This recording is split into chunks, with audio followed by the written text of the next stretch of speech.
3 taon na magkasama sina Mika at Adrian. Sa umpisa, simple lang ang lahat. Tawanan, late night talks, at mga pangarap na sabay nilang binubuo. Si Adrian hindi showy, pero maalaga.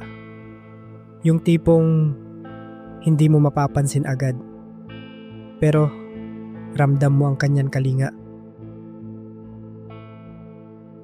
Si Mika naman mas expressive.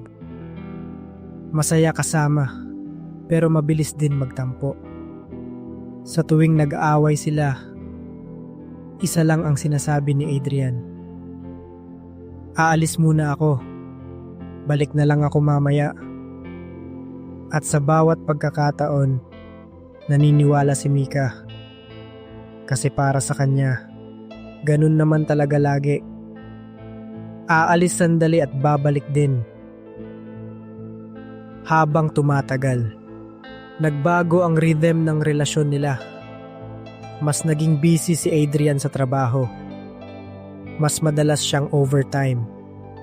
Mas madalas din siyang pagod. Si Mika naman, mas lalo niyang nararamdaman na nawawala na yung dating atensyon. Kaya mas lalo siyang naghahanap ng atensyon.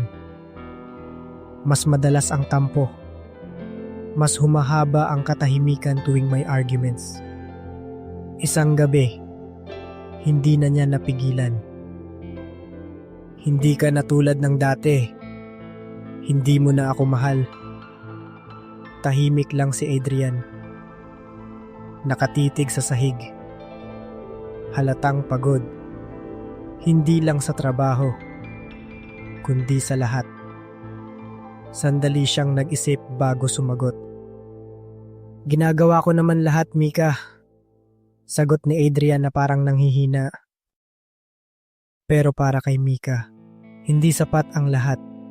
At doon nagsimulang mabasag ang mga bagay na dati ay buo. Hindi nila napansin. Unti-unti nang napapagod si Adrian at unti-unti na ring nasisira ang relasyon nila.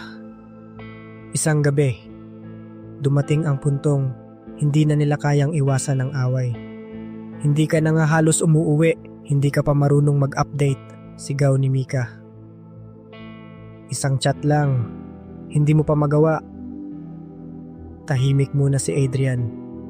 Huminga ng malalim. Pero sa pagkakataong yon, sumagot siya. Pagod na ako, Mika. Diretsong sagot ni Adrian. Hindi lang ikaw ang may pinagdadaanan. Ginagawa ko to para sa future natin. Pero parang hindi mo na ako naiintindihan. Hindi yon naririnig ni Mika. Para sa kanya, kulang pa rin. Mas tumindi ang boses ni Mika. Mas tumalim ang mga salita. Hanggang sa tumahimik si Adrian. Hindi na siya nakipagtalo. Tumayo siya at kinuha ang gamit. At sa pagkakataong yon, pagod na ang boses niya. Sige, aalis muna ako. Hindi siya pinigilan ni Mika. Hindi din siya hinabol kasi sa isip niya, babalik din naman siya tulad ng dati. Kinabukasan, walang message, walang tawag. Isang araw, 2 araw, 1 linggo. Unti-unting napalitan ng kaba ang kumpiyansa ni Mika. Tinawagan niya si Adrian. Hindi sumasagot. Nag-message siya. Seen. Pero walang reply. Doon pa lang siya kinabahan. Kasi ngayon lang nangyari na hindi siya binalikan. Isang gabi, tumunog ang phone niya. Message galing kay Adrian. Mabilis niya itong binuksan. Nanginginig ang kamay niya habang binabasa. Alam kong inaasahan mong babalik ako. Kasi yun naman lagi kong ginagawa. Pero sa pagkakataong ito, hindi na.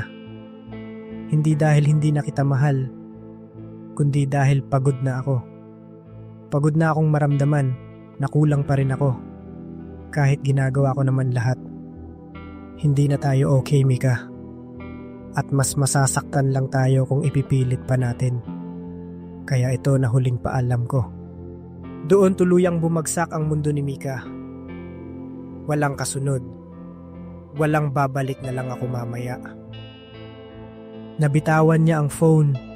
Tahimik ang paligid. Doon lang pumasok sa isip niya ang lahat. Sa bawat away na pinili niyang magmatigas. Sa bawat pagkakataong gusto niyang siya ang tama. Sa bawat sandaling hindi niya pinakinggan si Adrian. Doon niya naintindihan. Hindi nawala si Adrian sa isang iglap. Unti-unti niya itong nawala. Sa bawat araw na pinili niyang hindi umintindi. At ang pinakamasakit na katotohanan. Matagal na palang lumayo si Adrian. Lumayo ang feelings. Hindi niya lang napansin. Hanggang sa tuluyan na itong hindi bumalik. Minsan, akala natin may oras pa para bumawi. Para mag-sorry. Para ayusin ang lahat. Kasi sanay tayo na may babalik pa. Pero ang totoo, hindi lahat ng umaalis, bumabalik. Kaya habang nandyan pa ang taong mahal mo, piliin mong makinig, piliin mong umintindi. Bago pa dumating ang araw na ang hawak mo na lang ay isang huling mensahe.